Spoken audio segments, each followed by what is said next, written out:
Okay, so we're going to continue our Play the Drums app, and this time we're going to try to get that start and stop button to kick the game off, but also make the game pause and or make the game stop.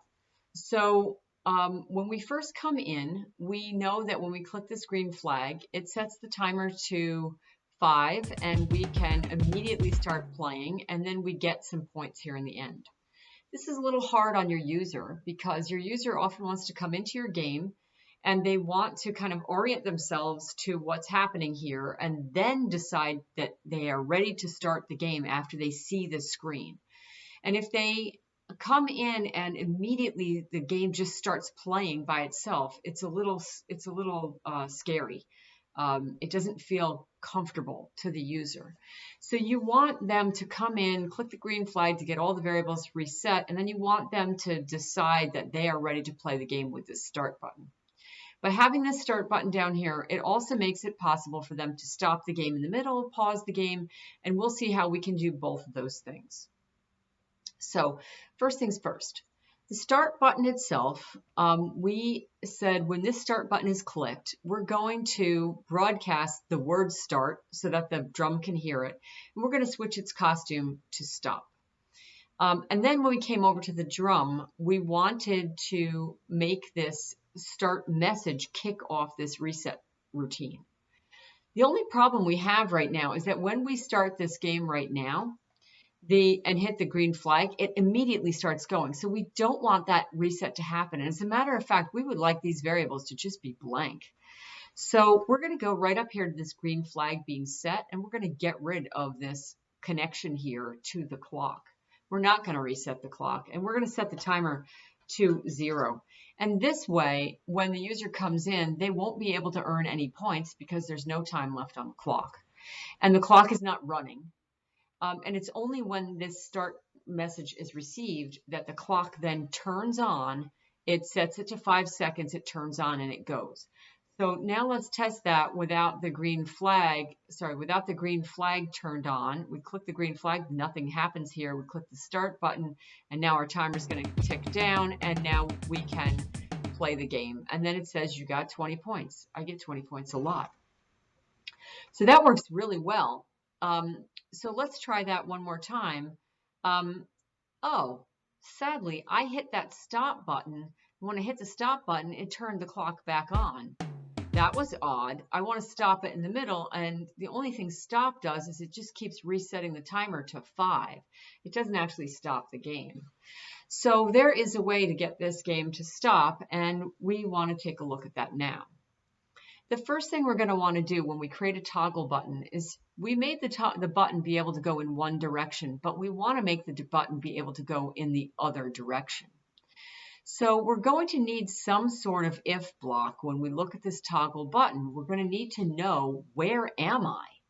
If I am at we want to know if my costume name is start, at that point in time, and the user presses it, at that point in time, I want to press the start button and switch my costume to stop.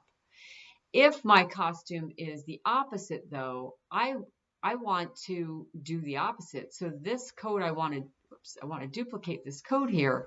I want to put it down here at the bottom of my toggle button, but I want to do the opposite. So I'm going to broadcast the word stop, and I'm going to switch my costume back to start. So this now becomes a toggle button, and when I click on this sprite, it knows where it is and how to flip to the opposite direction, and it will send out the correct message. So now, when would we hear the word stop? When would we receive this? We would receive it when we click this stop button, and we would also receive it when the game itself has stopped. So at this moment in time, I want to say, well, the game itself has stopped, so I'm going to broadcast stop. I don't want to do it after the 2 seconds. I want to do it before the 2 seconds, so I'll put the stop in there. Now let's take a look and see how we have progressed here. We have the green flag. It sets all this to 0. I try to click on this, nothing happens. I click on the start button, the clock starts going, and now I can go. and I click on the stop button, it flips this back to 0. Let's see if it really worked. I click stop, and the timer has not stopped at all. It is still running, and my game is really over. So I have not effectively stopped the game with the stop button. I haven't created a pause. I have flipped the switch back here, but I haven't created the pause. It continues to go.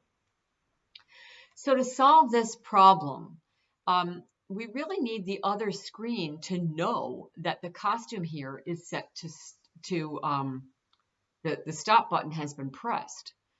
So in order to do that, we could put this when I receive thing in the middle of this drum, but we really want this clock to stop.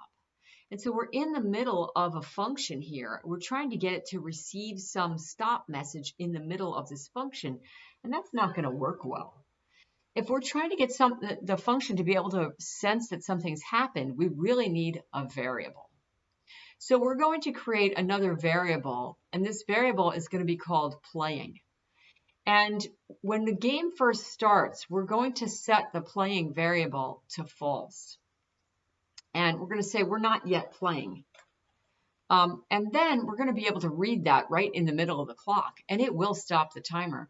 But let's go back here on the start button and handle what's happening with the start button. So instead of just sensing a costume here and saying I want the costume to sense when I have started the game, I really want to sense whether the whether the playing is equal to false. If we are not yet playing, that's when, and we click this button at that moment in time, that's when we want to start the game. But we also, at that moment in time, we want to set this variable, and we'll do it right in the beginning. We want to set the playing variable to true. So now we want to say, yep, I am playing this game. And because I know I'm playing the game, now when I broadcast start, this is going to start to mean something. Yep, I'm playing the game. I'm going to switch the costume to stop. So whatever I do on the toggle on this side, if I'm not playing, I'm going to do these things. It's going to say start. I'm going to make it say then stop. I'm going to flip that in the other direction. So here on the bottom, I'm going to flip it in the other direction, and I'm going to flip playing. Here I flipped it to true, so here I will flip it to false. And this is now a toggle that sets a variable, sends a message, and changes the costume. So just to make sure that we're still doing okay, since we removed this costume check and instead we're playing with this variable check, let's go look at it again. I click the green flag, playing is false. I click the start button, it says true. My clock starts ticking down. I play the game. It says I'm still playing, so it doesn't stop it. So let's go over when the clock is stopped and broadcast. Oh, it says when I broadcast stop, I put this in here, broadcast stop. So I'm going to come back here, and now when I receive the word stop, I'm going to do the same thing. I'm going to switch the costume back to the word start. I'm going to set the variable, and I'll do this in fast order here. I'm going to set my variable playing to false. And let me go check up here and make sure. Oh, well, there's a broadcast here. I don't need to broadcast another thing because I received this broadcast message this time. And this should now click my costume back here, and my variable should go in the correct direction. So let's check it out again. I'm going to start the game. Nothing is happening. I am not playing. I have no points and nothing is on the clock. I click start. I've got 5 seconds and it says I'm playing. I get some points. I get all these points. Once again, I got a 20. Now it says I'm no longer playing, and it gives me the start button back. I click the start button. I got 5 more points. Can I beat my 20? Can I beat it? Yes, I did. I got 24 this time. And now I have these two things toggling back and forth.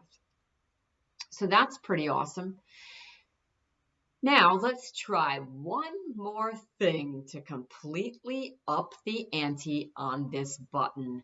Let's make it possible to stop this game dead in its tracks right in the middle, including the timer.